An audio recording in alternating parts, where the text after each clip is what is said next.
आम जगा भारी बढ़िया तीनी ठाकुरंक सम्मुखरे तीनी जागारे और सुदर्शन पाखरे गोटे पकाई थांती। एही समय रे प्रतिहारी सेवक भितर टेरा बा भितर कबाट पाखरे बांधि थाए।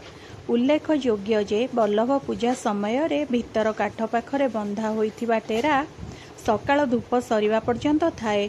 सुआर बड़ू थाली पकाइबा परे प्रधानी सेवक जणे पालिया पूजा पंडा को डाकी थांती। प्रधानी सेवकंक अनुपस्थित रे एही कार्य मंदिर चर्चा कर्मचारी द्वारा करा जाई थाए। पूजा पंडा आसी बलभद्रंक ठारू आरंभ करी सुदर्शनक पर्यंत जेउ थाली पड़ी थाए ताहार बाहर सीमारे मुरुज बुलाई पंक्ति काटती। एतद व्यतीत लक्ष्मींक पाखरे गोटे छोट पंक्ति हुए। उल्लेख योग्य जे भोग मुरुज कटा सीमा भितर रहिले महाप्रसाद हुए, बाहर रहिले ताहा संकुड़ी रूपे कथित हुए। एही पंथी भितर भोग थोइबाकु अनेक मठर सनंद पाइथिबा लोकंकर भोग रहिबार नियम। मुरुज पड़िबा परे प्रतिहारी द्वार जगी थांती। भोग डाकिबा ठारू शेष हेबा पर्यंत धुकुड़ी द्वार और दक्षिणी द्वार ठारे प्रतिहारी सेवक और मंदिर पुलिस जगी रही थांती। भोग पूजा समय रे सर्वसाधारण को एही द्वार बाटे भितर को छड़ा जाई न थाए। प्रथमे कोटभोग रोषरु महासुआर दुई सरा कांति पिठा और अदा पाचेड़ी धरी आसी थांती।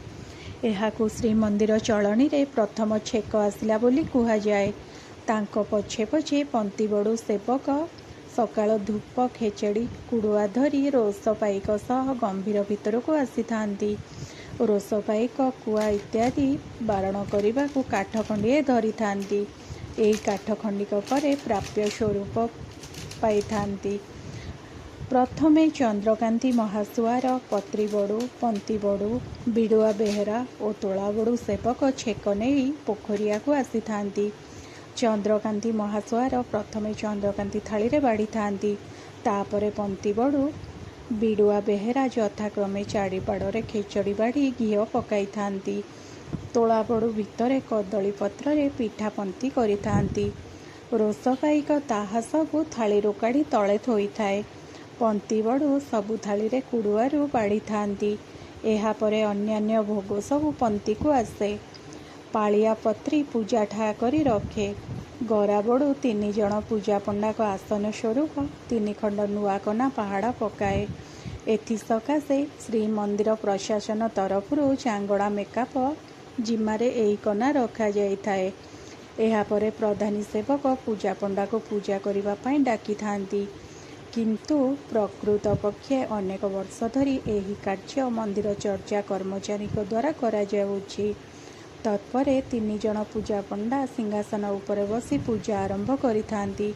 एठारे उल्लेख योग्य जे घोड़ लगी समय रे अर्थात ओढ़ण षष्ठी ठारू बसंत पंचमी पर्यंत पंडा माने सिंहासन तले बसी पूजा करती और अन्य समय रे सिंहासन उपरे बसी पूजा करि थांती।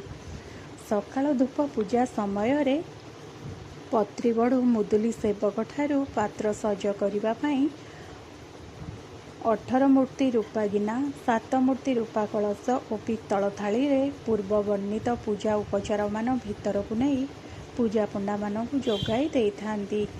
सत्यलिपि मुताबक रत्न सिंहासनधिष्ठ श्री बलभद्र को वासुदेव मंत्र, श्री सुभद्रा को भुवनेश्वरी मंत्र और श्री जगन्नाथ को गोपाल मंत्र और श्री सुदर्शन को स्वतंत्र मंत्र रे पूजा करा जिबा सहित श्रीदेवी को और भूदेवी को विश्वधात्री मंत्र रे पूजा करा जाई थाए।